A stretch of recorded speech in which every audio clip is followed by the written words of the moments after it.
সম্মানিত উপস্থিতি, কেমন আছেন আপনারা? আলহামদুলিল্লাহ। ফিতনাময় পরিবেশে যতটা ভালো থাকা যায় ততটাই ভালো আছে। আলহামদুলিল্লাহ, আলহামদুলিল্লাহ আলা কুল্লি হাল ওয়া ফি কুল্লি মাকান। বর্তমান বিশ্ব এমন একটা জায়গায় দাঁড়িয়ে আছে যার প্রত্যেকটা ডিপার্টমেন্ট ফিতনা এবং ফাসাদ দিয়ে ভর্তি। যে কোনো টপিক চুজ করেন, পরিবার, সমাজ, ধর্ম, রাজনীতি, অর্থনীতি, এমন কোনো সেক্টর নাই যেটা এখন ফিতনা এবং ফাসাদ মুক্ত। প্রত্যেকটা সেক্টরই ফিতনা এবং ফাসাদ। ফাসাদ ধর্মের মধ্যেও আছে, ফাসাদ আজকে পরিবারগুলোর মধ্যেও আছে, ফাসাদ এখনকার সমাজগুলোতে আছে, অর্থনীতির মধ্যে আছে এবং পলিটিক্সেও আছে। যেমনটা ফেরেশতারা বলেছিলেন আল্লাহ রাব্বুল আলামিনকে যে আতাজআলু ফিহা মান ইউফসিদু ফিহা ওয়া ইয়াসফিকুদ দিমা, হে আল্লাহ, আপনি কি এমন কাউকে পৃথিবীতে পাঠাতে চাচ্ছেন যে পৃথিবীতে গিয়ে ফিতনা এবং ফাসাদ সৃষ্টি করবে অথবা রক্তপাত ঘটাবে? কার ব্যাপারে কথা বলা হয়েছে? আদম সন্তানের ব্যাপারে। আল্লাহ পাক যখন ফেরেশতাদেরকে ডেকে বললেন, ওয়াইয ক্বালা রাব্বুকা লিল মালায়েকা, যখন ফেরেশতাদেরকে তোমার রব বললেন ইন্নী জাঈলুন ফিল আরদি খলিফা, আমি পৃথিবীতে আমার খলিফা পাঠাতে চাই, তখন ফেরেশতাদের উত্তর ছিল এমন, আতাজআলু ফিহা মান ইউফসিদু ফিহা ওয়া ইয়াসফিকুদ দিমা, হে আল্লাহ, আপনি কি এমন কাউকে পৃথিবীতে পাঠাবেন যে পৃথিবীতে গিয়ে ফিতনা এবং ফাসাদ সৃষ্টি করবে এবং রক্তপাত ঘটাবে? ওয়া নাহনু নুসাব্বিহু বিহামদিক ওয়া নুকদ্দিসু লাক, অথচ আমরা ফেরেশতারাই তো আপনার হামদ, সানা, স্তুতি এগুলো বর্ণনা করছি এবং আপনার পবিত্রতার জয়গান গাচ্ছি। তো আল্লাহ পাক এখানে বলছিলেন যে ইন্নী আ'লামু মা লা তা'লামুন, আমি যা জানি তোমরা তা জানো না। তো এখন বিশ্বের দিকে তাকালে আমরা দেখতে পারি ফেরেশতাদের কথা মাশাআল্লাহ ফলে গেছে। আপনি ধর্মের দিকে তাকিয়ে দেখেন, দেখবেন ধর্মের মধ্যে অনেক বিভক্তি সৃষ্টি হয়েছে। আল্লাহ পাকই হচ্ছেন প্রত্যেক আদম সন্তানের একমাত্র রব, তিনি ছাড়া আর কোনো রব নাই। আছে? তারপরেও ধর্মীয় কনসেপ্টে আমরা বিভিন্ন মতবাদে বিভক্ত হয়ে গেছে এবং প্রত্যেক ধর্মগ্রন্থ যদি পড়েন, একটু টুকটাক পড়েন, আপনি দেখবেন প্রত্যেকটা ধর্মগ্রন্থেই বলা হচ্ছে যে আল্লাহ একজন, আল্লাহ একজন। যে কোনো ধর্মগ্রন্থ হাতে নেন, দেখবেন আল্লাহ একজন। শুধু তাই নয়, বড় বড় রিলিজিয়নগুলোর রিলিজিয়াস স্ক্রিপচার্স যেগুলো আছে, ধর্মগ্রন্থ যেগুলো আছে, সেখানে মুহাম্মদ সাল্লাল্লাহু আলাইহি ওয়াসাল্লাম যে শেষ নবী সেটাও বলে দেওয়া আছে। তাহলে এর পরেও এত শততা বিভক্ত কেন আমরা? কারণ আমাদের মধ্যে দুটো স্বভাব ঢুকে গেছে। ইবলিসের স্বভাব, সেটা হচ্ছে আবা ওয়াস্তাকবার, আমরা অস্বীকার করছি এবং অহংকার প্রদর্শন করছি, সত্যকে প্রত্যাখ্যান করছি। আবার মুসলিমদের মধ্যে তাকিয়ে দেখবেন এখানেও হাজারটা দলাদলি আছে, মানুষ হাজারটা দলে বিভক্ত, এক এক দলের এক এক কনসেপ্ট। যদিও আল্লাহ এক, কোরআন এক, নবী এক, তারপরেও বুঝের পার্থক্য। এক একজন, কেউ হয়েছে মুরজিয়া, কেউ হয়ে গেছে জাবারিয়া, কেউ হয়েছে কাদারিয়া, কেউ হয়ে গেছে শিয়া, কেউ হয়ে গেছে খারেজি, কেউ মুতাজিলা। বিভিন্ন মানুষ বিভিন্ন দলে বিভক্ত হয়ে গেছে মুসলিমদের মধ্যেই। মুসলিমদের মধ্যে কেউ বলছে যে কালিমা লা ইলাহা ইল্লাল্লাহ পড়লেই যথেষ্ট, আমলের প্রয়োজন নাই, এদেরকে বলে মুরজিয়া।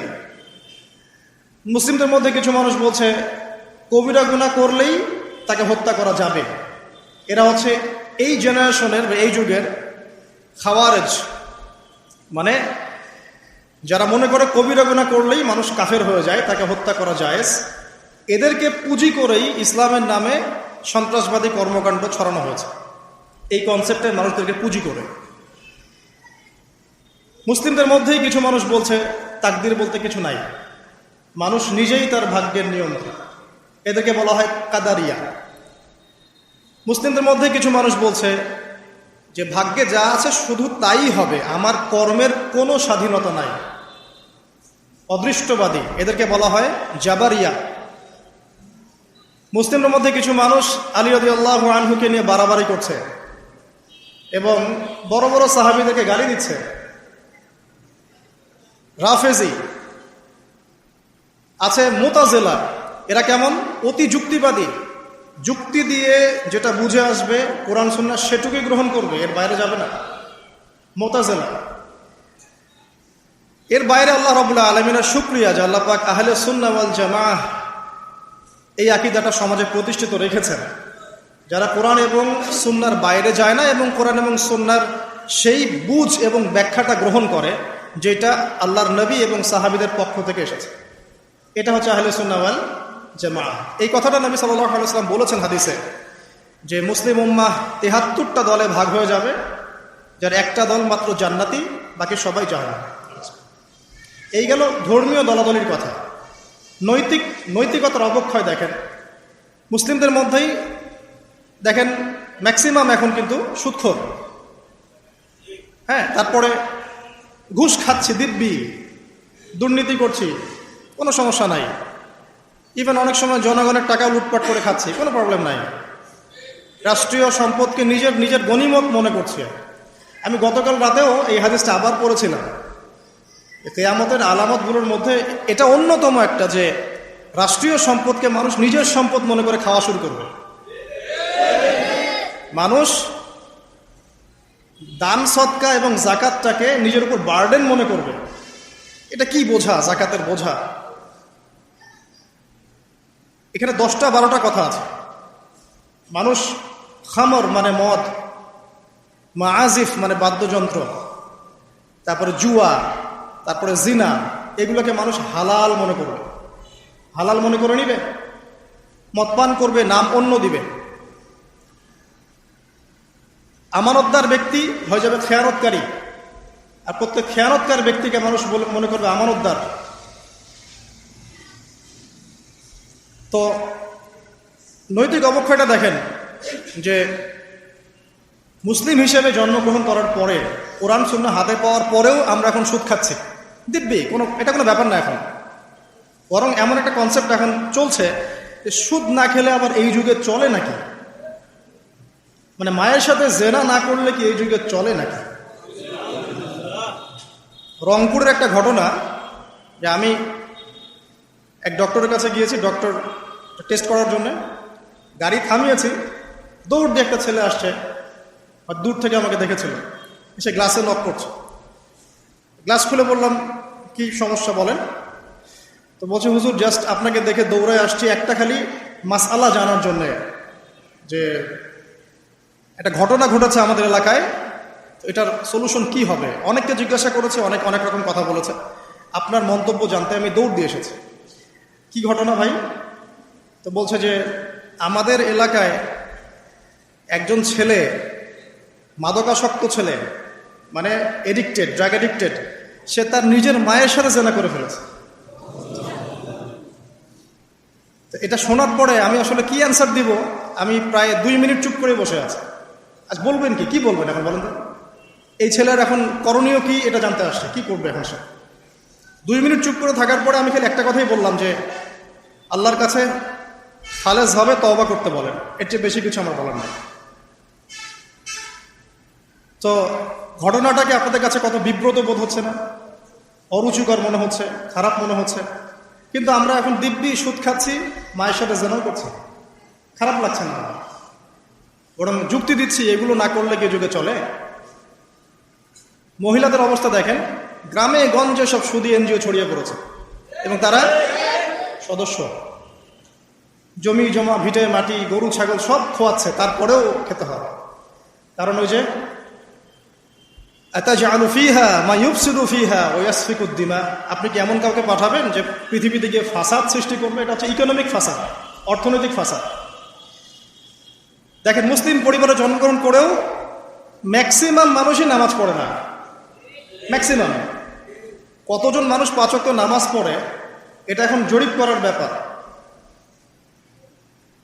দেখবেন মেজরিটি সংখ্যক কোরআনটাকে বিশুদ্ধ করে তেলাওয়াতও করতে জানে না। কথাগুলো রূপকথা মনে হচ্ছে, বাস্তব বাস্তব জীবনে নেমে এসে দেখেন। ওই যে বলি না আমরা, তাওহিদি জনতা মাঠে আছে, তাওহিদি জনতা মসজিদেই নাই। কি বুঝলেন? কোন মাঠে আছেন? তারপরে মুসলিম পরিবারে জন্মগ্রহণ করে দেখবেন পর্দা যে একটা ফরজিয়াত, এই কনসেপ্টই নেই। বরং এখন চেতনা এমন যে গায়ের জামা কাপড় ছিঁড়ে খুলে ফেলতে পারলে বাঁচি, মানে এখন এই যুগ চলছে। একটু আমি দেখাচ্ছি যে কিভাবে এই জায়গায় আসছে। দেখেন, একটা সময় ছিল যে মানুষ সিগারেট খেত, স্মোক করত। আমরা ওই জেনারেশনটা দেখেছি, স্মোক করতো চুপ চুপ চুপ করে, ওই চায়ের দোকানের কর্নারে, এই বাথরুমে ঢুকে, ওই মাঠের ওই কর্নারে গিয়ে, কেউ যেন দেখে না ফেলে। তারপরে কয়েক বছর পর পরিস্থিতি একটু পরিবর্তন হলো, ওপেন স্মোকিং, সবাই, ভাইয়ের সাথেও স্মোকিং, বন্ধুর সাথেও স্মোকিং, পরে বাবার সাথেও দেখা যায় ছেলে স্মোকিং। এই একটা যুগ আসলো দেখেন। তারপরে আস্তে আস্তে নতুন নতুন মদ আসতে লাগলো, গাঁজা, হেরোইন, প্যাথেডিল, হুইস্কি ইত্যাদি ইত্যাদি, পেন্সিডিল, ইয়াবা। এখন ইয়াবার যুগ, আরও আপগ্রেডেড কোনো মদ আসছে। এখন সিগারেট টিকেট কোনো বিষয় না, এগুলো তো ফ্যাশন। যদি কেউ ইয়াবা খায় তাহলে বলা হচ্ছে হ্যাঁ এ মাদক সেবী। আর বাই দ্য ওয়ে, আমাদের দেশে কিন্তু নিবন্ধিত 190টা বারও আছে, হ্যাঁ, এবং দেশি 204টা ব্র্যান্ড চলছে, আর বিদেশি 38টা ব্র্যান্ড চলছে। পারমিট পেয়েছে 85,070 জন। এবং এই মাদক সংশ্লিষ্ট এনজিও আছে প্রায় 76। 21 বছর হলে যদি কেউ পারমিটধারী হয় সে মদ খেতে পারে, কোনো সমস্যা নেই, এটা নাগরিক অধিকার আপনার। আবার আশ্চর্যের ব্যাপার এটাও যে এগুলো খুলে উন্মুক্ত করার পরেও আবার মাদক নিরাময় কেন্দ্রও আছে 7টা। মানে ওভাবে খাবেন, এডিক্টেড হয়ে যখন জীবনটা নষ্ট হবে, এই 7টা নিরাময় কেন্দ্রে এসে আপনি চিকিৎসা নেবেন। এগুলো ডিপার্টমেন্ট আছে, সদর দপ্তর আছে, সব গোয়েন্দা সংস্থাও আছে। এবং মাদকদ্রব্য নিয়ন্ত্রণ অধিদপ্তরও আছে। তো এটা একটা সার্কাস, মানে এই ওয়ার্ল্ডটা হচ্ছে একটা সার্কাসের যুগ। এই বিশ্বে যা হচ্ছে না, খালি চোখ দিয়ে যা দেখছেন, এর বেশিরভাগই সার্কাস। যেটা বলছিলাম, এখন ইয়াবার যুগ চলছে না। একটা সময় ছিল যখন ছেলে মেয়ে যদি অ্যাফেয়ার করতো লুকিয়ে লুকিয়ে, চিঠি দিয়ে, কেউ যেন না জানে, তাই না? ঠিক, তার মানে এগুলো পার করে আসছে তারা। তো লুকিয়ে লুকিয়ে ছিল, কেউ যেন দেখে না ফেলে। কফি শপে বসলেও খুব সাবধানে, রিক্সায় বসলে কেউ যেন না দেখে। তারপর একটা যুগ আসলো যে জানলে কোনো সমস্যা নেই, বাসায় ওপেন, আমার গার্লফ্রেন্ড, ও আমার গার্লফ্রেন্ড, ও আমার বয়ফ্রেন্ড, আমরা বিয়ে করব, আমরা প্রতিশ্রুতি দিয়েছি একে অপরকে, নো প্রবলেম। তারপর একটা যুগ আসলো যে যেহেতু প্রেম করছি, বিয়েই তো করতে যাচ্ছি, তো সেক্স করলে সমস্যা কোথায়? তখন আবার সেক্সুয়াল অ্যাক্টিভিটি শুরু হলো। মেয়েরা যদি বাইরে বের হতো, তাহলে যদি কোনো মেয়ের শর্ট কামিজ থাকতো বা আটো পোশাক থাকতো, সে গিল্টি ফিল করতো যে সবাই আমার দিকে তাকাচ্ছে, কেমন লাগছে। আর বেশিরভাগ মানুষ এমনটা করতো না, ওই কয়েকজন করতো। আস্তে আস্তে একটা যুগ আসলো যে না, এখন বেশিরভাগই করে, সয়ে গেল এটা। তারপর একটা যুগ আসছে সরাসরি সেক্স, প্রেম টেম কিছুই নাই, এখন খালি সেক্স। পতিতালয়ে যাব, সেক্স করব, চলে আসবো। গার্লফ্রেন্ডের সাথে সম্পর্ক লাগে সেক্স, তারপরে বাজ বিচার করে দেখবো কোনটা ভালো। আর বাই দ্য ওয়ে, আমাদের দেশে 14টা পতিতালয় আছে, হ্যাঁ। আর এগুলো আমি বানিয়ে বলছি না, আপনি গুগল করলেই দেখতে পারবেন। তারপর একটা যুগ আসছে এখন যে হিজাব তো সরিয়েছি, তারপর আস্তে আস্তে ড্রেসটা একটু ছোট হলো, তারপর একটু টাইট ফিটিং, ঠিক আছে, আরেকটু শর্ট করতে করতে এখন রেভলিউশন আসছে, এটাও খুলে ফেলে দিতে হবে, এটাও রাখা যাবে। আমি আপনাকে বলে দিই হাদিস থেকে, এরপর কি হবে। ওই যে গোপনে গোপনে জেনা এবং এই যে অল্প অল্প অশ্লীলতার যুগটা থেকে যখন প্রকাশ্যে জেনা আর অশ্লীলতার ছয়লাভের যুগটা আসছে এখন, এরপরে হবে কি, মানুষ রাস্তাঘাটেই জেনা করবে। রাস্তাঘাটে এইখানে কেউ সেক্স করতেছে, ওইখানে কেউ সেক্স করতেছে, ওইখানে দেখবেন, এইখানে দেখবেন। বিশ্বাস হচ্ছে না? এটা নবী সাল্লাল্লাহু আলাইহি ওয়াসাল্লাম বলেছেন যে কিয়ামত হবে না ততদিন পর্যন্ত, যতদিন মানুষ রাস্তাঘাটের আনাচে কানাচে জেনা করবে না। তখনকার সবচেয়ে ভালো মানুষ যে হবে, সে কে জানেন? যে গিয়ে ওদেরকে বলবে যে কাজটা এখানে করছো একটু দেয়ালের পিছনে যাই করতে পারতো না, এ হবে সবচেয়ে ভালো মানুষ। হাদিসে এমন ভাষা এসেছে। যুগ কিন্তু হঠাৎ করেই এরকম ফাসাদপূর্ণ হয় নাই, আস্তে আস্তে আস্তে আস্তে দেখেন, প্রথমে মাদক গোপনে, দেন প্রকাশ্যে, তারপর একটা ফ্যাশন হয়ে গেল, সবাই খাচ্ছে, কে কি বলে। প্রথমে পর্দা সবাই করতো মোটামুটি, 100 বছর আগের যুগে যান দেখবেন ম্যাক্সিমাম পর্দা। তারপরে আস্তে আস্তে রেভলিউশন, ফ্যামিনিস্ট রেভলিউশন, কাপড় ছোট হতে হতে হতে এখন বিকিনির যুগ আসতেছে, সবাই বিকিনি পরে ঘুরবে। কে এগুলোর বলার আছে? আমার পোশাক আমি পরবো, আপনার বলার কি অধিকার আছে? আমার দেহ আমার সিদ্ধান্ত, আমার দেহ আমার সিদ্ধান্ত। এরপরে আসবে ওই যুগটা যখন মানুষ রাস্তাঘাটে জেনা করবে, আর আল্লাহ রাব্বুল আলামিন বলেছেন তার রাসূলের মাধ্যমে ওদের সামনে কিয়ামত হবে ইনশাআল্লাহ। মানুষ এইভাবে ফাসাদে জড়িয়েছে। মুসলিম পরিবারে জন্মগ্রহণ করার পরেও এই জিনিসগুলো অমুসলিমরা করুক, খ্রিস্টানরা করুক, বৌদ্ধরা করুক, ইহুদিরা করুক, আমাদের কিচ্ছু যায় আসে না। ওরা সারা দেশ সভ্যতা একাকার করে ফেলাক, আমাদের কিচ্ছু যায় আসে না। মুসলিম পরিবারে জন্মগ্রহণ করার পরে একটা মুসলিম ছেলে, মুসলিম মেয়ে কিভাবে এগুলো করতে হবে? দেখবেন মুসলিম পরিবারে জন্ম নিয়েছে, নামাজ নাই, কোরআন তেলাওয়াত নাই, আল্লাহর তো জিকিরের কোনো খবরই নাই। তারপরে দিব্যি সুদ খাচ্ছে, ঘুষ খাচ্ছে, এটা ফ্যাশন। দুর্নীতি এটা কমন, সবাই করে, আমি একটু করলে সমস্যা কোথায়? সবার ভিতরে একটা মানে আত্মিক দুর্নীতি, মানে আমাদের আত্মাটাই দুর্নীতিগ্রস্ত হয়ে গেছে। যখন একটা মানুষের আত্মা দুর্নীতিগ্রস্ত হয়ে যাবে তখন তার কাজগুলোও হবে এরকম। একজন রাইটারের বই পড়ছিলাম, তিনি লিখেছেন যে এখন চলমান যে সময়টুকু চলছে এটা কিন্তু অনেক আগের বই, ওই সময়ের কথা তিনি বলছেন যে এখন যে চলমান সময় চলছে এ যুগে যদি আত্মাটাকে দেহের রূপ দেয়া যায় আর দেহটাকে আত্মার রূপ দেয়া যায় তাহলে দুর্গন্ধে কোনো মানুষ আমার কাছে আসবে না। আমি বুঝাতে পারিনি মনে হয়। আমাদের সুন্দর দেহটাকে যদি আত্মা বানিয়ে দেওয়া হয় আর আমাদের কুৎসিত আত্মাটাকে যদি দেহ বানিয়ে দেওয়া হয়, এত বিভৎস দেখাবে, সামনে কেউ যাবে না। তো যেটা বলছিলাম, ধর্ম মুসলিমদের মধ্যেই ফাসাদ চলছে, ইকোনমিক সেক্টরে ফাসাদ, রিবা, দুর্নীতি, সুদ, ঘুষ, কমন, এগুলো সবাই করছে। মুহাম্মদ সাল্লাল্লাহু আলাইহি ওয়াসাল্লামের উম্মত কিন্তু আমরা কিন্তু আল্লাহর সেই বান্দা যাদের পিতাকে আল্লাহ পাক ফেরেশতাদের সামনে সেজদা করিয়েছেন জ্ঞানের কারণে। সমাজের ক্ষেত্রে যান, দেখবেন সমাজের কাঠামোগুলো ভেঙে পড়ছে। প্রতিবেশী কে থাকে সেটাও মানুষ এখন জানে না, যে আমার পাশের বাসা আছেটা কে। একজন আরেকজনের উপকার করা, কাউকে ছাড় দেয়া দিন দিন কমে যাচ্ছে। দেখবেন কারো উপকার করা এটাকে মানুষ বিরক্তি মনে করছে। রাস্তাঘাটে চলবেন, কেউ ছাড় দিতে রাজি নয়। যে আপনার আগে যেতে পারবে সে সফল, ভাবখানা, কেউ ছাড় দিতে রাজি নয়। রাস্তার নিচু থেকে উঁচু শ্রেণী পর্যন্ত কেউ অন্যের স্বার্থে নিজের স্বার্থ বিসর্জন দিব, ছাড় দিব, এটা চিন্তা করা যাচ্ছে না। সমাজের কাঠামো কিন্তু ভেঙে গেছে। রাস্তাঘাটে দেখবেন বেপরদামি, প্রিমিক্সিং, জেনা, অশ্লীল মুভিজ। সমাজের কাঠামো বলে কিছু নাই এখন, যা আছে একটা খোলস, ভিতর থেকে এটা পুরো পচে গেছে। কিন্তু পচলো কার কারণে? আমার কারণেই তো, আমার আপনার কারণেই পচেছে। তো কিভাবে হচ্ছে আমি সেদিকে যাচ্ছি।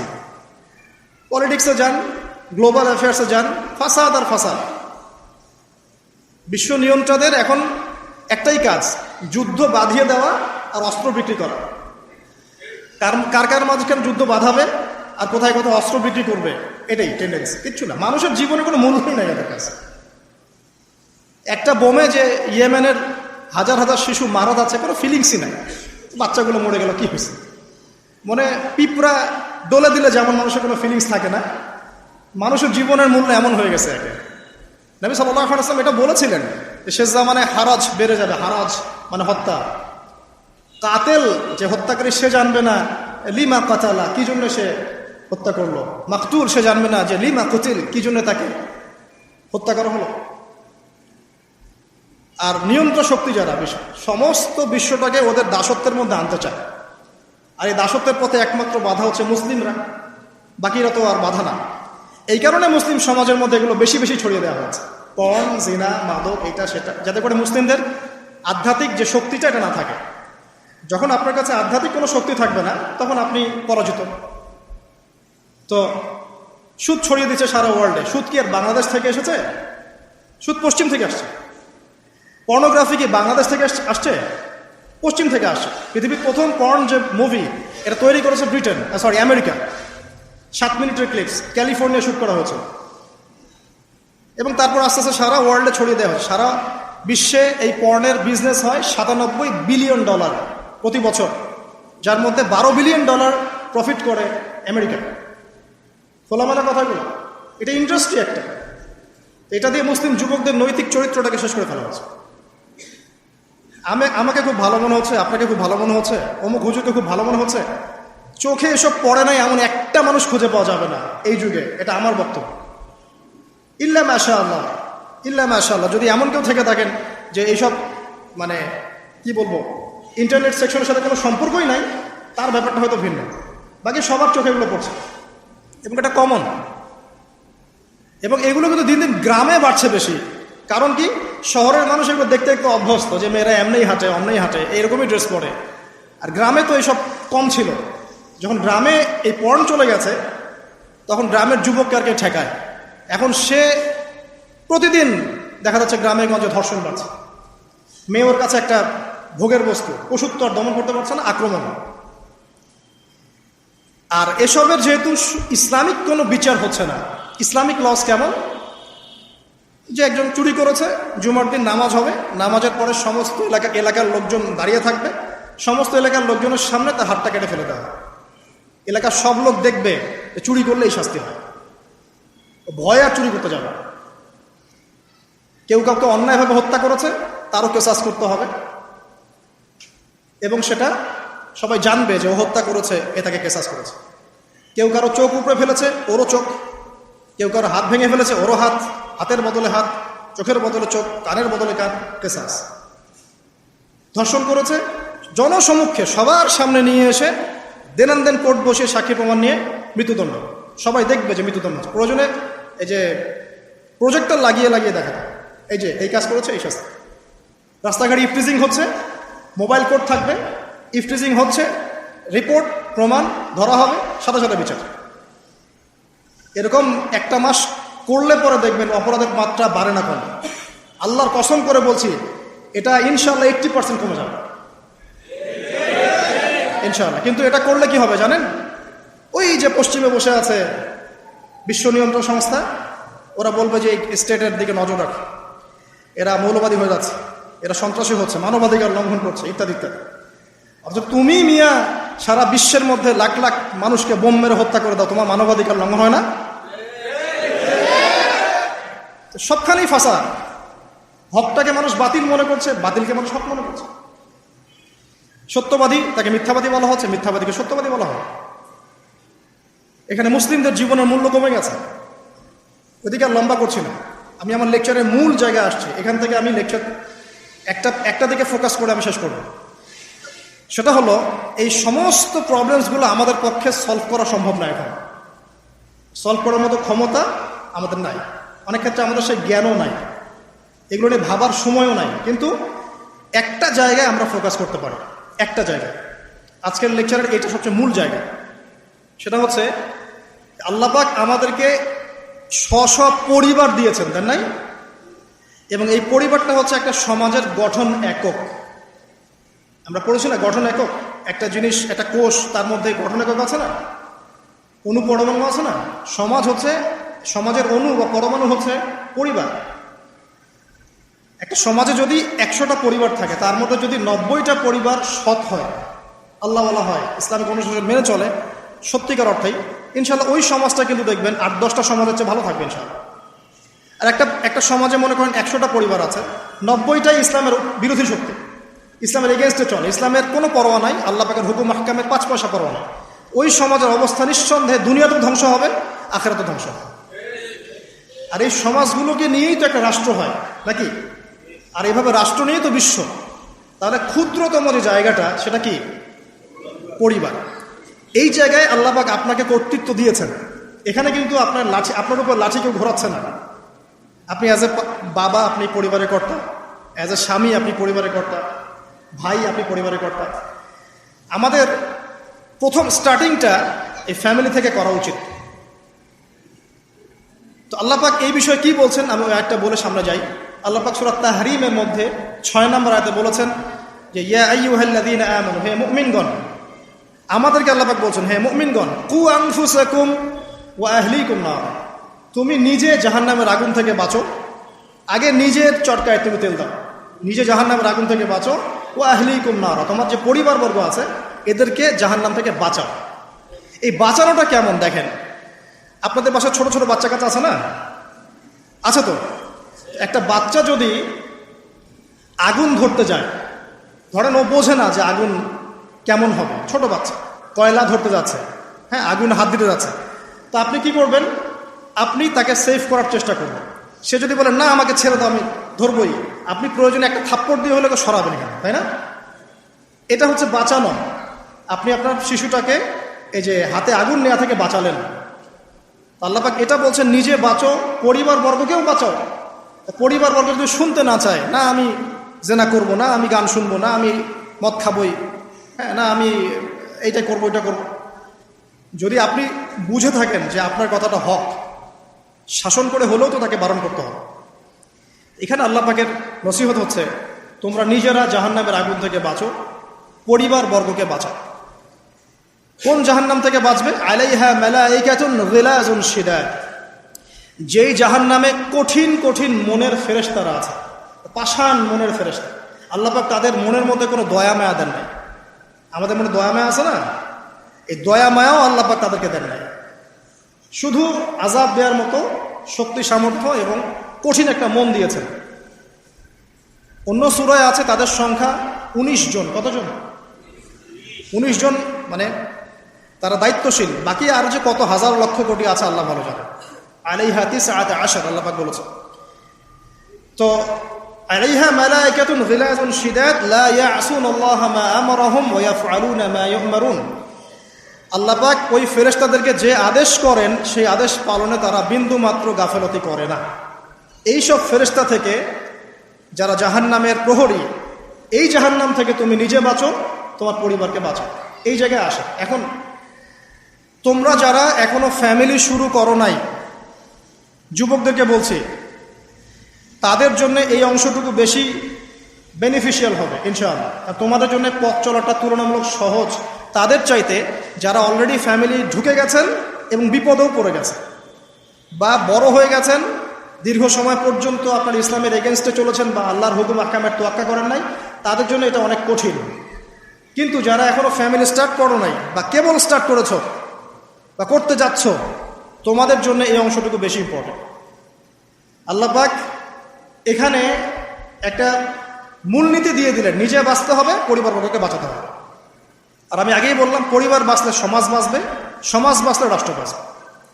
আসেন প্রথমে আমরা দেখি যে কোরআন কি বলছে। খুব অল্প করে বলি কারণ লম্বা সময় নেওয়ার সুযোগ নাই। কোরআন কি বলছে একটু লাইভলি থাকেন। আদম এবং হাওয়া আলাইহিম আসসালাম, মনে আছে? তাদের দুইজনকে আল্লাহ পাক পৃথিবীতে নামিয়ে দিয়েছেন না? যে ভুলটা তারা করেছেন সেই ভুলের ফল তারা দুইজনের সমানভাবে শেয়ার করে নিচ্ছেন না? বুঝতে পারছেন? আল্লাহর সীমা লঙ্ঘন করার পরে তাদেরকে যে আল্লাহ পাক নামিয়ে দিলেন পৃথিবীতে, এখন এই যে লম্বা সময় তাদেরকে পৃথিবীতে থাকতে হবে, পৃথিবীর এইসব ভোগান্তি পোহাতে হবে, হ্যাঁ, জান্নাতের সেই নাজ নেয়ামত থাকছে না, এই যে কষ্টের পথ চলা, এই পথ চলাতে কি স্বামী স্ত্রী একসাথে না? এভাবে যদি পরিবারের স্বামী এবং স্ত্রীরা তাদের জীবনের উদ্দেশ্যটা ফিক্স করতে পারে এবং সমস্ত বাধা বিপত্তিকে হাসি মুখে একসাথে ডিঙাতে পারে, পরিবারে শান্তি আছে।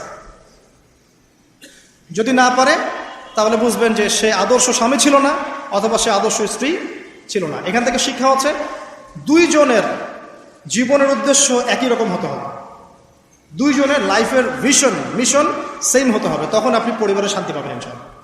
যদি না হয় তাহলে আপনি বিয়ের মধ্যে ভুল করেছেন। অতএব এই জায়গায় নসিহতটা প্রথম নেন। তারপরে চলে আসেন নূহ আলাইহিস সালাম, মনে আছে না? তার একজন ছেলে ছিল, সে কি মুমিন ছিল? করেন নাই? সে কিন্তু মুমিন ছিল না, সে অস্বীকারী ছিল। তার নূহ আলাইহিস সালামের স্ত্রী, সে কি মুসলিম ছিল? চিন্তা করতে পারেন, একজন নবীর স্ত্রী মুসলিম নন, একজন নবীর ছেলে তিনি আল্লাহর আদেশের পরোয়া করছেন না। আল্লাহ বলছেন লাইসা মিন আহলিক, এই ছেলে তোমার পরিবারের কেউ না। নূহ আলাইহিস সালাম বলছেন হে আল্লাহ সে আমার পরিবারের একজন, তাকে ক্ষমা করে দাও। আল্লাহ বলছেন লাইসা মিন আহলিক, সে তোমার পরিবারের কেউ না। নবী পরিবারের সদস্য হওয়া সত্ত্বেও লূত আলাইহিস সালামের স্ত্রী সে কি জান্নাতি না জাহান্নামী? তাহলে এখানে বোঝেন যে নবী পরিবার হলেও যদি ব্যক্তিগত পর্যায়ে মানুষের মধ্যে ঈমান ইসলাম না থাকে, তাহলে এইসব বংশের পরিচয়, রক্ত, বর্ণ, জাতীয়তাবাদ, ভাষা, এগুলো মানুষকে আল্লাহর আযাব থেকে বাঁচাতে পারবে না। নবীর পরিবারের সদস্য হওয়া সত্ত্বেও তারা জাহান্নামে যাচ্ছে, শ্রোতা হারিম করে। তাহলে আমাদের কাজ কি? নিজের চটকাটা তেল দেওয়া গল্প। আমি কত বড় আলেমের ছেলে, আমি কত বড় দায়ীর স্ত্রী, আমি কত বড় মানে মুফাসসির মুহাদ্দিসের সন্তান, ভাই, এসবের কোনো মূল্য নাই। নিজে আমি ভালো কিনা, নিজে প্রকৃত মুসলিম মুমিন কিনা, এটার মূল্য আছে। এই কারণেই হয়তো আমাদের নবী সাল্লাল্লাহু আলাইহি ওয়াসাল্লাম তার মেয়ে ফাতিমা রাদিয়াল্লাহু আনহাকে বলছেন, হে ফাতিমা, হে আমার কলিজার টুকরা মেয়ে, হে আমার কলিজার টুকরা মেয়ে, তুমি শোনো, পৃথিবীতে আমার কাছে যা চাওয়ার তুমি চেয়ে নাও, পরকালে আমি তোমার কোনো হেল্প করতে পারছি না। অথচ আমরা জানি নবী সাল্লাল্লাহু আলাইহি ওয়াসাল্লাম সবার জন্য কি করবেন? সুপারিশ করবেন, সেটা অন্য বিষয়। তোমাকে তোমার হিসাব একাই দিতে হবে, নবী সাল্লাল্লাহু আলাইহি ওয়াসাল্লাম এটা বলছেন। একদিন তিনি বাসায় ঢুকলেন, দেখছেন আয়েশা রাদিয়াল্লাহু আনহা কান্নাকাটি করছে। আয়েশা, আর বলে রাখি, আয়েশা রাদিয়াল্লাহু আনহা সম্পর্কে আমাদের নবীজি বলেছেন, তাকে প্রশ্ন করা হচ্ছে আপনি পৃথিবীতে সবচেয়ে বেশি কাকে ভালোবাসেন? তিনি বলছেন আয়েশাকে। তারপরে কাকে ভালোবাসেন? আবু বকর। তারপর কাকে ভালোবাসেন? ওমর। কথা বুঝতে পারছেন? সেই আয়েশা রাদিয়াল্লাহু আনহা বাসায় কান্নাকাটি করছেন। তিনি বলছেন কি জন্য কাঁদছো হে আয়েশা? আয়েশা রাদিয়াল্লাহু আনহা বলছেন জাহান্নামের আযাবের ভয়ে আমি কাঁদছি। কি হবে ইয়া রাসূলুল্লাহ আমাদের সেই সময়? তখন আল্লাহর নবী তার স্ত্রীকে বলছেন, যাকে তিনি সবচেয়ে বেশি ভালোবাসেন, তাকে বলছেন তিনটা ক্ষেত্র বা তিনটা জায়গা আছে যখন পৃথিবীর কোনো মানুষকে চিনতে পারবে না পরকালে, এমনকি আমিও তোমাকে চিনতে পারবো। সেটা কি? যখন এই যে মিজানের পাল্লাটা দাঁড় করানো হবে, এই যে এটা ভারী হচ্ছে না হালকা হচ্ছে, এ সময় কেউ কাউকে চিনবে না, কারো কথা কারো মনে থাকবে না। যে গার্লফ্রেন্ডের জন্য আপনি জীবন দিচ্ছেন তার কথা আপনার মনে থাকবে না। যে স্ত্রী সন্তানের জন্য আপনি সারা জীবন দুর্নীতি করে গেলেন তার কথা আপনার মনে থাকবে না। এমনকি যে স্ত্রীর কাছে আপনি অনেক প্রেমময় স্বামী, সেও আপনার কথা মনে রাখবে না যখন মিজানের পাল্লাটা উঁচু করা। দুই, যখন আমল নামা ছুড়ে দেওয়া হবে, আমল নামা এভাবে উন্মুক্ত করে ছুড়ে দেওয়া হবে, ইকরা কিতাবাক, তুমি আজকে তোমার কিতাব পড়ো, ওয়া কাফা বিনাফসিকা আল-ইয়াওমা আলাইকা হাসিবা, আজকে তুমি নিজেই তোমার নফসের হিসাব নেওয়ার জন্য যথেষ্ট। এই সময় আয়েশা আমি তোমার কথা মনে রাখতে পারবো না। আরেকটা হচ্ছে যখন মানুষ পুলসিরাত পার হবে, তখন কেউ কারো কথা মনে রাখবে না। এখান থেকে শিক্ষা কি? নূহ আলাইহিস সালামের পরিবারের সদস্য হয়েও তারা আল্লাহর আনুগত্য না করার কারণে জাহান্নামে যাচ্ছে। লূত আলাইহিস সালামের পরিবারের সদস্য হয়েও ঈমান না আনার কারণে তারা কি করছেন? জাহান্নামে যাচ্ছেন। আমাদের শিক্ষা হচ্ছে আমাদের পরিবারগুলোর, যে আমাদের এই বংশ, আমাদের এই যে টাকা পয়সা, স্ট্যাটাস, রং, হ্যাঁ, বাড়ি গাড়ি, পলিটিক্যাল পদ, কোনো কিছুই আমাদেরকে আল্লাহর আযাব থেকে বাঁচাতে পারবে না যদি আমরা প্রকৃত মুসলিম মুমিন না হতে পারি। তো পরিবারের সদস্যদেরকে আল্লাহ পাক ঈমানদার হওয়ার তৌফিক এনায়েত করুন।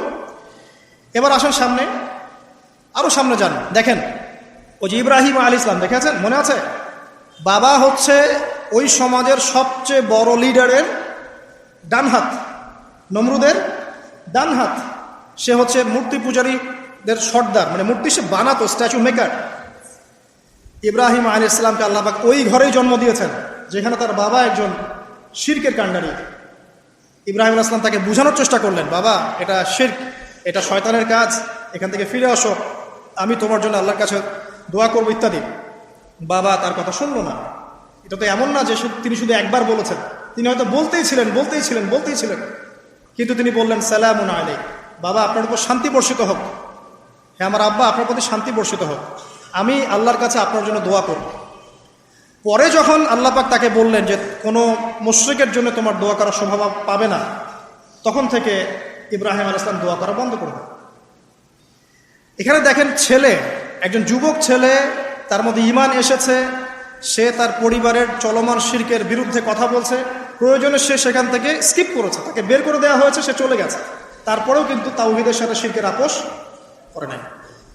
ইব্রাহিম আলাইহিস সালাম সামনে যান, ওই যে তার স্ত্রী হাজরা আলাইহিস সালাম তার সন্তান এবং স্ত্রীকে রেখে আসছেন কোথায়? মক্কায়, তাই না? মরুভূমিতে, খাবার নাই, পানিও নাই। এখন ইব্রাহিম আলাইহিস সালাম চলে যাওয়ার সময় তার স্ত্রী বলছেন যে আপনি কি আল্লাহর আদেশেই আমাকে ছেড়ে যাচ্ছেন? তিনি বলছেন হ্যাঁ। তখন তিনি বলছেন আল্লাহ পাক আমাদেরকে ধ্বংস করবেন না ইনশাআল্লাহ। এখানে খেয়াল করে দেখেন, তারপর সাফা মারওয়া সাই করলেন, জমজম কূপ পানি বের হলো, সেখানে কমিউনিটি গড়ে উঠলো। ইসমাইল আলাইহিস ইসলামের ঔরস থেকে পরবর্তীতে মুহাম্মদ সাল্লাল্লাহু আলাইহি ওয়াসাল্লামের জন্ম হয়েছে ওই ট্রাইবের মধ্যেই। তো এখানে খেয়াল করেন, এই যে সন্তান ইসমাইল আলাইহিস সালাম তিনি যখন একটু বড় হচ্ছেন তখন ইব্রাহিম আলাইহিস সালাম আসছেন, এসে বলছেন আমি স্বপ্ন দেখেছি, ইয়া বুনাই আমি স্বপ্ন দেখেছি, ইন্নী আরা ফিল মানামি আন্নী আসবাহুক, আমি স্বপ্ন দেখেছি আমি তোমাকে জবাই করছি, ফানজুর মাযা তারা, তোমার কি রায় আমাকে বলো। তো এখন ইসমাইল আলাইহিস সালাম বলছেন, কিশোর ইসমাইল, ইয়া আবাতি, হে আমার বাবা, ইফআল মা তু'মার, আপনি সেটাই করেন যা আল্লাহ আপনাকে আদেশ করেছে। সাতাজিদুনি ইনশাআল্লাহু মিনাস সাবিরিন, ইনশাআল্লাহ আপনি আমাকে সবরকারী পাবেন। কার কথা এটা? ইসমাইল আলাইহিস সালামের কথা। এখন খেয়াল করে দেখেন, ইসমাইল আলাইহিস সালামকে কিন্তু তার বাবা 24 ঘন্টা কাছে রেখে মানুষ করেন নাই, কারণ তিনি থাকতেন ওই যে প্যালেস্টাইনে, সেখানে আরেকজন স্ত্রী আছেন সারা আলাইহিস সালাম, আসা যাওয়া করতেন। মূলত তাকে মানুষ করেছে তার মা হাজারা আলাইহিস সালাম। যেই সবরকারী আল্লাহর প্রতি তাওয়াক্কুলকারী মা বলেছিল আল্লাহ যদি আপনাকে আদেশ করে থাকেন আমাদেরকে ছেড়ে যাওয়ার জন্য, সেই আল্লাহ আমাদেরকে ধ্বংস করবেন না। ওই যে তাওয়াক্কুল, ওই যে সবর, তার গর্ভ থেকে আল্লাহ পাক জন্ম দিয়েছেন ইসমাইল আলাইহিস সালাম। যেমন মা তেমন সন্তান, যে সন্তান বলছে আমাকে জবাই করতে যদি আল্লাহ পাক আদেশ করে থাকেন আপনি করেন। তো ঘরের মধ্যে স্ত্রীরা, আমাদের ঘরের স্ত্রীরা যদি হাজেরা আলাইহিস সালামের মতো না হতে পারে, সবরকারিনী এবং আল্লাহর প্রতি তাওয়াক্কুলকারিনী, আমাদের বোনেরা, আমাদের মায়েরা যদি হাজেরা আলাইহিস সালামের মতো সবরকারিনী হতে না পারে, আল্লাহর প্রতি তাওয়াক্কুলকারী হতে না পারে, তাহলে তাদের গর্ভ থেকে কশ্চিনকালেও ইসমাইলের জন্ম হবে না। কথা বুঝতে পারছেন? তাদের গর্ভ থেকে কশ্চিনকালেও ইসমাইলের মতো সন্তানের জন্ম হবে না এবং ইসমাইলি প্রজন্ম গড়ে উঠবে না। এজন্যই আপনি তাকিয়ে দেখেন ম্যাক্সিমাম পরিবারের সন্তান এখন বেলাইনে চলে গেছে। কারণ কি জানেন? মায়ের সমস্যা আছে। শুধু বাপেই সমস্যা থাকে না, মায়েও সমস্যা থাকে। মায়ের ফিতরাত সন্তানের মধ্যে চলে আসে। তো নারীরা যদি আল্লাহর আনুগত্যশীলা না হয়, মুমিনা মুসলিমা, 5 ওয়াক্ত নামাজ পড়া, লজ্জাস্থানের হেফাজত করা, খাস পর্দা করা, হ্যাঁ, স্বামীর আনুগত্যকারী, প্রেমময়ী, তারা যদি না হতে পারে, সবরকারিনী, তাওয়াক্কুলকারিনী, তাহলে ওই মায়েদের গর্ভ থেকে আপনি ইসমাইলের মতো সন্তান কিন্তু পাবেন না। ইল্লা মাশাআল্লাহ, ইল্লা মাশাআল্লাহ। আরো সামনে যান, দেখেন নবী মুসা আলাইহিস সালাম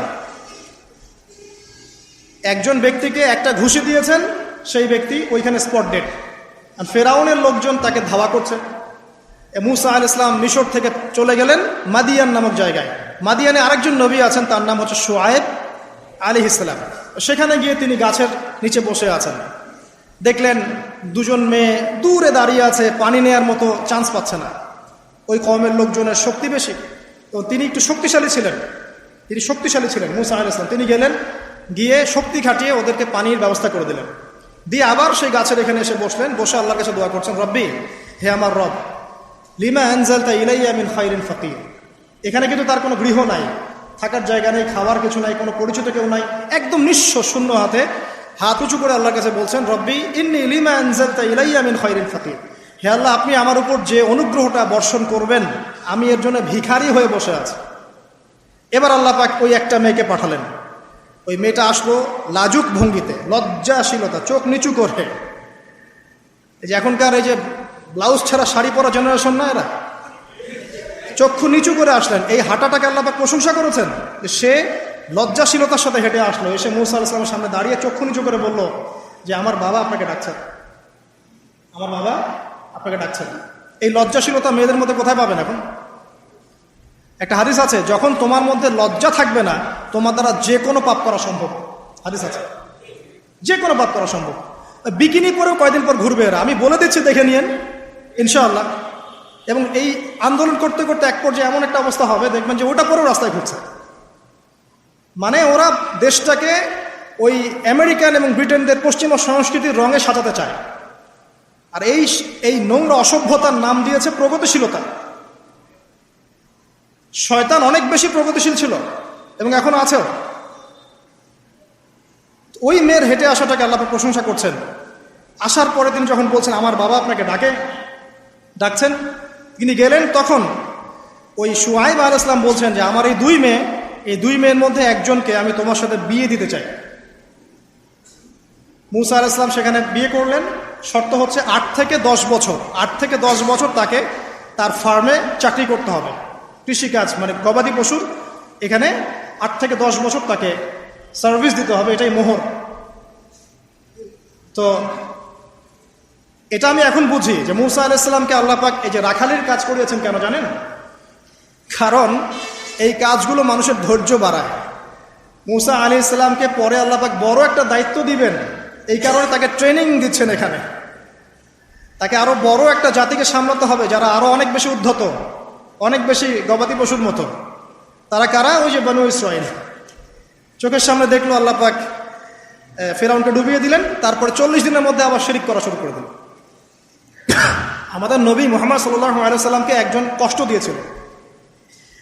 তো কষ্টটা এত ডাইরেক্ট দিয়েছে, এসে বলেছে আপনি ইনসাফ করেন, হে মুহাম্মদ সাল্লাল্লাহু আলাইহি ওয়াসাল্লাম, আপনি ইনসাফ করেন, আপনি ইনসাফ করছেন না। তো সাহাবীদের চোখ মুখ লাল হয়ে গেল যে এত বড় কথা নবীকে বলে। তখন নবী সাল্লাল্লাহু আলাইহি ওয়াসাল্লাম বলছেন দাঁড়াও, আমার ভাই মূসাকে তার কওম আরো অনেক বেশি কষ্ট দিয়েছে।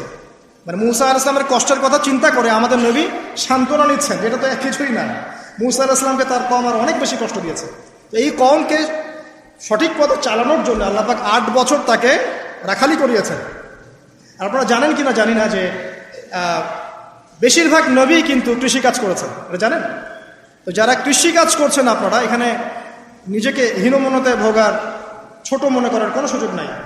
আপনি একটা নোবেল প্রফেশনের মধ্যে আছেন, খাঁটি প্রফেশনের মধ্যে আছেন, ঠিক আছে? তো দেখেন, এবার মুসা আলাইহিস সালাম একজন ভালো গার্ডিয়ান পেলেন, তার নাম শুআয়ব আলাইহিস সালাম। সেখানে বাড়ি পেলেন, সেখানকার জামাই, তিনি চাকরি করছেন, মানে তার সবকিছুই অনুকূলে। ওই যে দোয়া কিন্তু কবুল হয়ে গেল। সতী পুত পবিত্র একটা মেয়ে আল্লাহ পাক তাকে দিয়ে দিলেন। কারণ মুসা আলাইহিস সালাম ছিলেন অনেস্ট, মুসা আলাইহিস সালাম ছিলেন একটা সৎ ব্যক্তি, অনেস্ট, যিনি কখনো অশ্লীল কোনো পথে পা বাড়ান নাই। ঠিক তেমন একজন মেয়েকে আল্লাহ পাক তার জীবন সঙ্গিনী করে দেন। তাই আমাদের শিক্ষা হচ্ছে, আমরা যদি নিজেদেরকে পবিত্র রাখতে পারি, তোমাদেরকে বলছি, ইনশাআল্লাহ তুমি তোমার জীবনে পুত পবিত্র নেককার স্ত্রী পাবে। কিন্তু তোমরা যদি এখনকার এইসব প্রলোভনে পড়ে জেনা, মদ, পর্ন, হাবিজাবি সবকিছুর মধ্যে ঢুকে যাও, মাদক ইত্যাদির মধ্যে, পুত পবিত্র নারী আসবে না। দেখবা যে এমন নারী তোমার জীবনে আসছে যে নিজেও পবিত্র না। আর কিফা অনকে রম, আল্লাহ পাক ব্যালেন্স করেন সবসময়, ইল্লা মাশাআল্লাহ। শুধু তাই নয়, শুআয়ব আলাইহিস সালামের মতো একজন গার্ডিয়ান তিনি পেলেন, যিনি তাকে দিনের পথে হেল্প করলেন। পরবর্তীতে মুসা আলাইহিস সালাম নবী হলেন। এখান থেকে একটা প্রমাণ আছে, দলিল, সেটা হলো বাড়ির গার্ডিয়ান যদি দিনদার হয়, শুআয়ব আলাইহিস সালামের মতো সাপোর্টিং হয়, পরিবারবর্গকে দিনের জন্য সাপোর্ট করছে, সেই পরিবারের মধ্যে শান্তি আসবে ইনশাআল্লাহ। এবং সেই পরিবারের যুবকরা সৌভাগ্যবান, যুবতীরাও সৌভাগ্যবান, সেই পরিবারের সন্তান সন্ততিরা সৌভাগ্যবান। তাই পরিবারের গার্ডিয়ান যারা আছেন, আজকের খুতবা শুনছেন, আপনারা সাপোর্টিভ হন, পরিবারকে দিনের ক্ষেত্রে সাপোর্ট দেন, একটা ভালো প্যারেন্টিং করেন, মানে সন্তানদেরকে সুন্দর প্যারেন্টিংসের মধ্যে নিয়ে আসেন। আসুন সামনে যাই, এবার একটা কনক্লুশনের দিকে যাচ্ছে, আসেন। তো কোরআনের পরতে এরকম দলিল আছে। আরো দেখবেন, ইয়াকুব আলাইহিস সালাম মৃত্যুবরণ করছেন, সন্তানদেরকে ডেকে বলছেন যে আমার পরে তোমরা কার ইবাদত করবে। মানে তিনি কনসিয়াস যে আমার পরে বাচ্চা কাচ্চারা আবার যেন বিভ্রান্ত হয়ে না যায়, তোমরা কার ইবাদত করবে ডেকে বলছেন। আর আমরা ওই সময় ডেকে বলতাম যে আমার ব্যাংকেরে 10 কোটি টাকা আছে, 1 কোটি ওকে দিস, আর 1 কোটি ওকে দিস, হ্যাঁ আমার জমি জমা এগুলা আছে, ওকে এটা দিস, ওকে এটা দিস। উনি ডেকে বলছেন তোমরা আমার পর কার ইবাদত করবে। সন্তানরা বলছে আমরা এক আল্লাহর ইবাদত করব, যার ইবাদত আপনি করেছেন, আপনার পিতাও করেছেন। সচেতন গার্ডিয়ান। সামনে যান, আপনি দেখবেন ইউসুফ আলাইহিস সালাম, যিনি যে জেলখানায় বন্দী হলেন, পরে মিশরের খাদ্যমন্ত্রীর দায়িত্ব পেলেন, তার বাবা ইয়াকুব আলাইহিস সালাম কাঁদতে কাঁদতে চোখ অন্ধ হয়ে গেল। দেখেন, যখন ইউসুফ আলাইহিস সালাম তার ভাইদেরকে বললেন এই যে রুমালটা, এই রুমালটা নিয়ে যাও আমার বাবার চোখের উপরে দিবে, ইনশাল্লাহ সে দৃষ্টিশক্তি ফিরে পাবে। এটা পড়েন নাই মনে হয়, সূরা ইউসুফের মধ্যে আছে। এই রুমালটা যখন আমার বাবার চোখের উপর দিবে তখন সে তার দৃষ্টিশক্তি ফিরে পাবে। তখন ওই রুমালটা যখন তারা বহন করে নিয়ে আসছেন, অন্ধ ইয়াকুব আলাইহিস সালাম তিনি বলছেন যে আমি দূর থেকেই ইউসুফের গন্ধ পাচ্ছি। সূরা ইউসুফ আর জোলাইখার প্রেম কাহিনী নয়। সূরা ইউসুফ হচ্ছে তার পিতা ইয়াকুব আলাইহিস সালাম এবং এই যে তার ছেলে ইউসুফ আলাইহিস সালাম তাদের মধ্যে ভালোবাসার কাহিনী। এটা ভালো করে পড়েন, ভালো করে বুঝবেন। এখানে পিতার সন্তানের ভালোবাসাকে বোঝানো হয়েছে। এত ভালোবাসেন তিনি সন্তানকে। এখান থেকে শিক্ষা কি? শিক্ষা হচ্ছে পিতাদেরকে সন্তানদেরকে ভালোবাসতে হবে, আদর করতে হবে, কাছে থেকে বোঝাতে হবে। সবসময় শাসনের লাঠি ঘোরানো যাবে না। সন্তান যদি হোঁচট খায় তার হাতটা ধরতে হবে, ধরে বলবে বাবা কি হয়েছে, আমি তো তোমার সাথে আছি। মা কি হয়েছে, হতাশ কেন হচ্ছে, আমি তোমার সাথে আছি। একটা রেজাল্ট খারাপ হচ্ছে তো কি হয়েছে, আমি তোমার সাথে আছি। বাবা নামাজ পড়ো, বাবা কোরআন তেলাওয়াত করো, আল্লাহকে ডাকো, আল্লাহ তোমার সাথে আছে। তোকে কনফিডেন্স দিতে হবে। যখন পিছন থেকে সন্তানরা কনফিডেন্স পাবে, এই সন্তানরা বড় হয়ে আত্মবিশ্বাসী হবে। আর পিছন থেকে যখন আপনি তাকে সবসময় শাসন করতে থাকবেন, জুলুম করতে থাকবেন, এ বড় হয়ে আপনাকে বৃদ্ধাশ্রমে পাঠাবে না তো কোথায় পাঠাবে? সন্তানকে ভালোবাসতে হবে। এটা বলে রাখি, এখানে দেশে আবার 30টা বৃদ্ধাশ্রমও আছে। ইসলামে বৃদ্ধাশ্রমের কোনো জায়গা নাই। আর এখন আমি চলমান একটা পত্রিকা রিপোর্ট দেখলাম গুগলে, নাম করা পত্রিকা, নাম বলছি না। তারা বলছে এখন বৃদ্ধাশ্রম সময়ের দাবি। বৃদ্ধাশ্রম এখন সময়ের দাবি, নাউজুবিল্লাহ। আর ইসলাম বলছে সবচেয়ে সেরা অধিকার দিবে মাকে, তারপরে মাকে, তারপরে মাকে, তারপর বাবাকে। মায়ের পায়ের নিচে জান্নাত, বাবার সন্তুষ্টিতে আল্লাহর সন্তুষ্টি, এগুলা ইসলাম বলছে। আর এখনকার সভ্যতা আমাদেরকে বলছে যে বৃদ্ধাশ্রম এখন সময়ের দাবি। ইউসুফ আলাইহিস সালামকে যেভাবে ভালোবাসতেন তার বাবা, সন্তানকে ভালোবাসুন। আমাদের নবী মুহাম্মদ সাল্লাল্লাহু আলাইহি সাল্লাম মানুষকে যত ভালোবাসতেন, এর কারণ কি জানেন? ছোটবেলা থেকেই তাকে খুব ভালোবাসা দিয়ে মানুষ করা হয়েছে। তার মা তাকে ভালোবাসতেন, তার দুধ মা তাকে ভালোবাসতেন। তার দাদা আব্দুল মুত্তালিব তাকে সাথে করে নিয়ে ঘুরতেন, কাবার সামনে বসাতেন, বসিয়ে বলতেন তার নাম হচ্ছে মুহাম্মদ, প্রশংসিত। এই নামটা তখন আরবে কেউ রাখতো না। আমার এই নাতি, আমার এই ছেলের ছেলে ইনশাআল্লাহ এ বড় হয়ে নেতা হবে, এই কথা বলতেন। তাকে আত্মবিশ্বাস দিতেন। এমনকি তার দাদার ইন্তেকালের পর তার চাচা আবু তালেব মুসলিম না হয়েও সুদীর্ঘ সময় পর্যন্ত ভাতিজাকে সাপোর্ট দিয়েছেন। এই সাপোর্ট দেয়, কনফিডেন্স, এগুলো খুব ইম্পর্টেন্ট। এগুলোর ঘাটতি যখন হবে তখন এই যুব সমাজ পরিবারের সদস্যরা ফেড আপ হয়ে যাবে, মানসিক কষ্টে ভুগবে, মাদকের কাছে যাবে, অন্য একটা মেয়ের কাছে যাবে, পণে যাবে, আপনার মিউজিক্যাল ইনস্ট্রুমেন্টের কাছে যাবে। ঠিক আছে, আমরা শেষ করছি। এখান থেকে একটা শিক্ষা হচ্ছে যে আমাদের পরিবারের সদস্যদেরকে ভালোবাসা এবং তাদের প্রতি কনফিডেন্স দেয়া, তাদেরকে আল্লাহর পথে চলতে সাহায্য করা। ইনশাল্লাহ দেখবেন যে তারা আপনাকে সম্মান করবে, আপনাকে একজন বন্ধু মনে করবে, যে না আমার পাশে কেউ আছে, আমি একা নই, এমনটা ফিল করবে। এটা খুব ইম্পর্টেন্ট।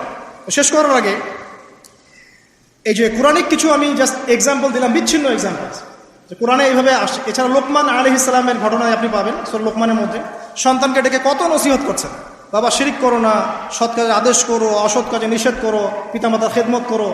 আর আমরা বাচ্চাদেরকে কি শেখাই? জমি জমা, বাড়ি গাড়ি, দাঁড়াতে হবে, চাকরি করতে হবে, এটা সেটা। আগে সন্তানকে শেখাচ্ছে বাবা আল্লাহকে চিনো, আল্লাহ বলে একজন আছে, তাকে চিনো আগে, তার সাথে কাউকে শরিক করো না। শিরকের শিক্ষা কোথায় এখন পরিবারের মতো? তো কোরআনে এরকম অসংখ্য দলিল আছে। শেষ করার আগে আমি যেটা বলতে চাই যে আমাদেরকে কিছু কিছু বিষয় যদি আমরা এখনো যদি মেনে চলি, এই ভঙ্গুর সমাজ ব্যবস্থায়ও আদর্শ পরিবার ধরে রাখা ইনশাআল্লাহ সম্ভব। আমি সব কথা আজকে বলতে পারলাম না, ইনশাআল্লাহ আরেকদিন কথা হবে অন্য কোনো লেকচারে। যে প্রথমেই পরিবারের যে সদস্যরা আছেন তাদেরকে ইলম বা জ্ঞানের চর্চা করতে হবে। 2, পরিবারের তাওহীদ প্রতিষ্ঠা করতে হবে, নবী সাল্লাল্লাহু আলাইহি ওয়াসাল্লামের সুন্নত প্রতিষ্ঠা করতে হবে। এই দায়িত্বটা পরিবারের কর্তাদের, স্বামী না থাকলে স্ত্রী, মা, ভাই, পিতা, তাদের সবার দায়িত্ব এটা। পরিবারে তাওহীদ প্রতিষ্ঠা করা, সুন্নত প্রতিষ্ঠা করা। পরিবারে নামাজ থাকতে হবে, নামাজ 5 ওয়াক্ত নামাজ নাই পরিবার আদর্শ হবে না। পরিবারের সদস্যদেরকে দান সৎকার দিকে উৎসাহিত করতে হবে। যত দান করবে সম্পদ বাড়বে, যত দান করবে সম্পদ বাড়বে। দান কমিয়ে দিলে সম্পদ কমে আসবে। পরিবারের সদস্যদেরকে নৈতিকতা শিক্ষা দিতে হবে, মূল্যবোধ শেখাতে হবে, কালচার হিসেবে গড়ে তুলতে হবে। তারা সামাজিক, তারা সবার পাশে দাঁড়াতে চায়, সমাজ কল্যাণমূলক কাজগুলোকে উৎসাহিত করতে হবে। পরিবারের সদস্যদেরকে বুস্ট আপ করতে হবে, পিছন থেকে তাদেরকে আত্মবিশ্বাস দিতে হবে যে আমরা আছি তোমার সাথে, তুমি তোমার প্রতিভা অনুযায়ী সামনে যাও। যার যেখানে প্রতিভা সেখানে তাকে আত্মবিশ্বাস দিতে হবে। হ্যাঁ, তুমি লিখতে পারো, ভালো লিখো বাবা, তোমাকে টাকা পয়সার ফিকির করতে হবে না, তোমাকে জব ক্যারিয়ারের চিন্তা করতে হবে না, তোমাকে আল্লাহ পাক লিখার ক্ষমতা দিয়েছেন, লিখো, আল্লাহ ওখানেই রিজিক দেবেন ইনশাআল্লাহ। তুমি বলো, তোমাকে বলার ক্ষমতা আল্লাহ পাক দিয়েছেন, তুমি ভালো করে বলো। তুমি বিজ্ঞান ভালো পারো, বিজ্ঞান নিয়ে গবেষণা করো। তুমি ভালো খেলো, ভালো করে খেলো। মানে আপনাকে ওর প্রতিভা অনুযায়ী আপনাকে বুস্ট আপ করতে হবে, ইসলামিক রুলস মেনেই। বাসায় পর্দার বিধান চালু করতে হবে যাদের মধ্যে নাই, এবং এটাকে শক্ত করে ধরতে হবে। এটা হেলায় ফেলায় ছেড়ে দেওয়া যাবে না। বাসার মধ্যে অপসংস্কৃতি যেগুলো আছে, বাইরের কালচার যেগুলো ঢোকে, এগুলো রাস্তা বন্ধ করতে হবে। ইন্টারনেট সেকশনগুলোকে লিমিটেড করতে হবে। এবং যা দেখবেন সবাই একসাথে দেখবেন, ড্রয়িং রুমে বসে। স্মার্টফোন এত অ্যাভেলেবেল করে দিবেন না। এমনও কান্ট্রি আছে 18 বছর না হলে কেউ ফোন ইউজ করতে পারে না, আর আমাদের জন্মের পর থেকেই ফোন। বাচ্চার ওই ফোনটা দেওয়া মানে তার মস্তিষ্ক ড্যামারেজ, শেষ। দেখেন আপনি ফোনের কারণে যে কত পাপ করতেছে আল্লাহ। এবং ফোনকে আমরা এখন আর কন্ট্রোল করছি না, ফোনই আমাদেরকে কন্ট্রোল করছে। এইগুলো বন্ধ করতে হবে। বাসার সদস্যদের খাওয়া দাওয়ার দিকে ফোকাস করতে হবে, তারা কি খাচ্ছে, কেমন খাবার খাচ্ছে, ফ্রেশ ফুডের ব্যবস্থা করতে হবে। কালচার্ড কথা বলতে হবে, সুন্দর করে কথা বলতে হবে তাদের সাথে। ঝগড়াঝাটি এগুলো দেখে যখন তারা অভ্যস্ত হয়ে যাবে, তখন তো নৈতিকতার অবক্ষয় ঘটবেই। আরও কিছু বিষয় আছে, যেমন পরিবারে হৃদ্যতা, ভালোবাসা পিতামাতার মধ্যে আছে কিনা, স্বামী স্ত্রীর মধ্যে আছে কিনা, এই বিষয়টা যেন ছোটদেরকে ইফেক্ট না করে খেয়াল রাখতে হবে। এভাবে যখন ইফেক্টিভ প্যারেন্টিং আসবে, পরিবার রিজিক হালাল, সলাত আছে, কোরআন আছে, জিকির আছে, তারা সমাজকল্যাণমূলক কাজ করছে, ইসলামিক কমিউনিটির মধ্যে আছে, হ্যাঁ, সবার সাথে একটা হৃদ্যতাপূর্ণ সম্পর্ক আছে, তখন দেখবেন এই পরিবারের সন্তানরা ইনশাল্লাহ পরবর্তীতে গিয়ে ভালো কিছু করবে ইনশাল্লাহ। এই পরিবারের মেয়েরা ইনশাল্লাহ শালীন হবে, এবং তারা যখন অন্য কোনো ঘরে যাবে ওই পরিবারও ঠিক থাকবে ইনশাল্লাহ। তো দিনের জ্ঞান, আমল, হালাল রিজিক, সুন্দর প্যারেন্টিংস, এগুলোর মধ্য দিয়ে আমরা আদর্শ পরিবার গড়তে পারবো ইনশাআল্লাহ আযজা ওয়া জাল। আল্লাহ পাক আমাদের সবাইকে তৌফিক এনায়েত করুন। আমি লেকচারটা এখানে শেষ করছি। তো শেষ করার আগে আমি জাস্ট একটা বই সাজেস্ট করবো আপনাদেরকে। আমার হাতে একটা বই আছে, ইনশাআল্লাহ পরবর্তীতে কোনো এক জুমায় বা কোনো একটা সেমিনারে ইনশাআল্লাহ শুধুমাত্র এই বইটার উপরে আমি আলাদা একটা স্বতন্ত্র লেকচার বা সেমিনারের আয়োজন করবো ইনশাআল্লাহ। বইটার নাম হচ্ছে প্যারেন্টিং, জাস্ট সন্তান প্রতিপালন। জাস্ট দেখাচ্ছি বইটা, জাস্ট সন্তান প্রতিপালন, প্যারেন্টিং। এটা বলছি না যে এটা ইসলামিক মূলনীতি এখানে একপেশেভাবে উপস্থাপন করা হয়েছে, এমন নয় বিষয়টা। কারণ সমস্ত পরিবেশ পরিস্থিতি সাথে মিলিয়ে এ যুগে কীভাবে আপনি একজন সফল পিতা হবেন, সফল মা হবেন, সন্তানকে কিভাবে প্রতিপালন করবেন, এই বিষয়গুলো এখানে সুন্দর করে দেওয়া আছে। বইটা আপনারা কিনতে পারেন, আল্লাহ পাক আপনাদেরকে তৌফিক দান করেন। এগুলো আমি আমার নিজে থেকেই বলছি, এটা বলতে আমাকে উৎসাহিত করেন, আমি নিজে থেকেই বলছি, বইটা আমি পড়েছি, ভালো লেগেছে। তা আমরা দোয়া করি আল্লাহ পাক আমাদের সবাইকে আদর্শ ইসলামিক পরিবার গড়ে দিন, আমিন। এবং যারা এখনো পরিবারে যায় নাই তাদেরকে আল্লাহ পাক সুন্দর, দিনদার, পবিত্র, নেককার স্ত্রী আল্লাহ পাক দান করুন। আমরা দোয়া করি যারা পরিবার গঠন করে ফেলেছেন এখন, তাদের মধ্যে যে ভুল ত্রুটিগুলো হচ্ছে এগুলোকে সংশোধন করা তৌফিক আল্লাহ পাক দান করুন। পরিবারের মধ্যে দ্বীনি জ্ঞানের চর্চা আল্লাহ পাক বাড়িয়ে দিন। পরিবারের মধ্যে তালিমের ব্যবস্থা করুন, পরিবারে হৃদ্যতা, ভালোবাসার ব্যবস্থা করুন, বন্ধন শক্তিশালী করুন। আরও বলবো যে পরিবারের মধ্যে হালাল রিজিক আল্লাহ পাক ঢুকিয়ে দিন, হারাম থেকে বাঁচান। পরিবারে কোরআনের একটা চর্চা যেন প্রবাহমান থাকে, আল্লাহ পাক সেই তৌফিক সবাইকে দান করুন। আল্লাহ পাক আমাদের আপোষে যে ইখতিলাফগুলো, ভুল বোঝাবুঝিগুলো, এগুলো থেকে আল্লাহ রাব্বুল আলামিন আমাদের এই পরিবারগুলোকে হেফাজত করুন। যখন পরিবার সুন্দর হবে ইনশাআল্লাহ তাআলা সমাজটা ভালো হবে। সমাজ যদি ভালো হয় ইনশাআল্লাহ তখন সত্যিকারের একটা সোনার বাংলা আমরা পাবো ইনশাআল্লাহ। আল্লাহ পাক আমরা সবাইকে চলমান যাবতীয় ফিতনা থেকে হেফাজত করে কোরআন এবং সুন্নাহর অনুসারী বানিয়ে দিন, আল্লাহুম্মা আমিন। আজকে সময় সংক্ষিপ্ততার কারণে আমি লম্বা করতে পারছি না, আমি এখানেই আলোচনা শেষ করছি। আকুলু কাউলি হাযা আস্তাগফিরুল্লাহ লি ওয়া লাকুম ওয়া লিসাইরিল মুসলিমিন। বারাকাল্লাহু লানা ওয়া লাকুম বিল আয়াতিল হাকীম। ইন্নাহু তাআলা জাওয়াদুন কারীমুর রাউফুর রহিম।